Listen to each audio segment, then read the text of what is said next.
autumn, I make quince paste. It is one of my favourite cheese board accompaniments. Some years, the fruit off our tree is so plentiful, I've made kilos of the stuff. I've even sold them on Facebook. In the past, I've always put off making paste, to tell you the truth, because I always burnt it. And I just hated the idea of standing over a hot plate for hours stirring and stirring and stirring. But this slow cooker method is just so easy. It's always delicious. I've never burnt it. My friends love it. You're gonna love it. If you've never seen a quince before, they're very hard and covered in a creamy coloured fur which has to be washed off before you start cooking.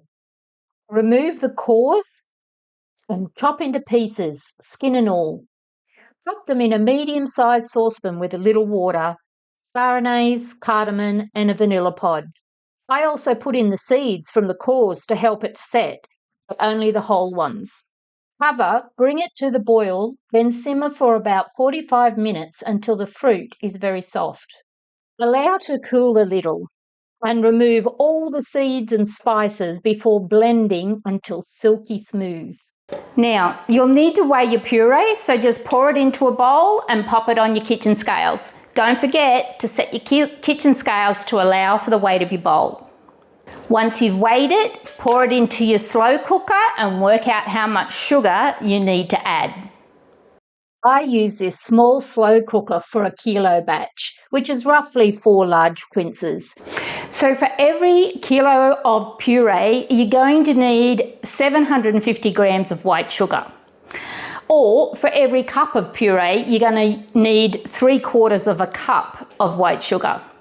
Now, most recipes will tell you you should have equal portions of both white sugar and puree, but I never do that, and I've never had a problem with it going off or setting.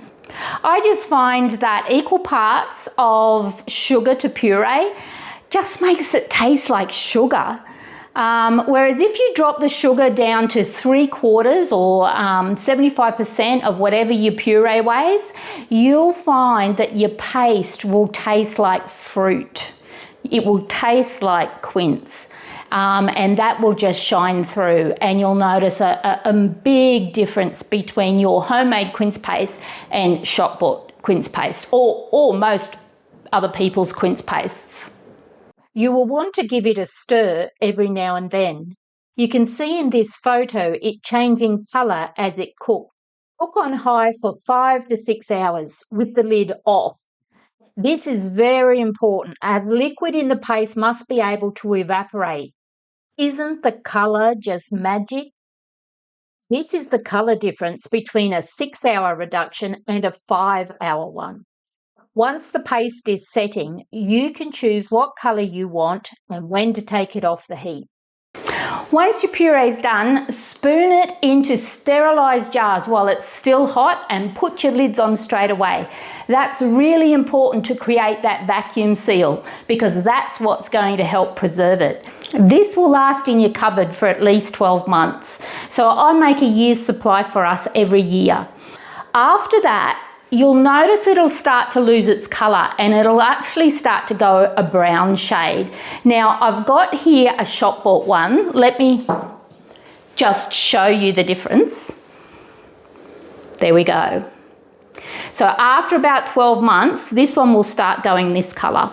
It just makes you wonder, doesn't it, how long these are sitting in storage for. Anyway, that is the beauty of making homemade quince paste. If you've got some little jars that are sort of an interesting shape, they make great gifts for family and friends too.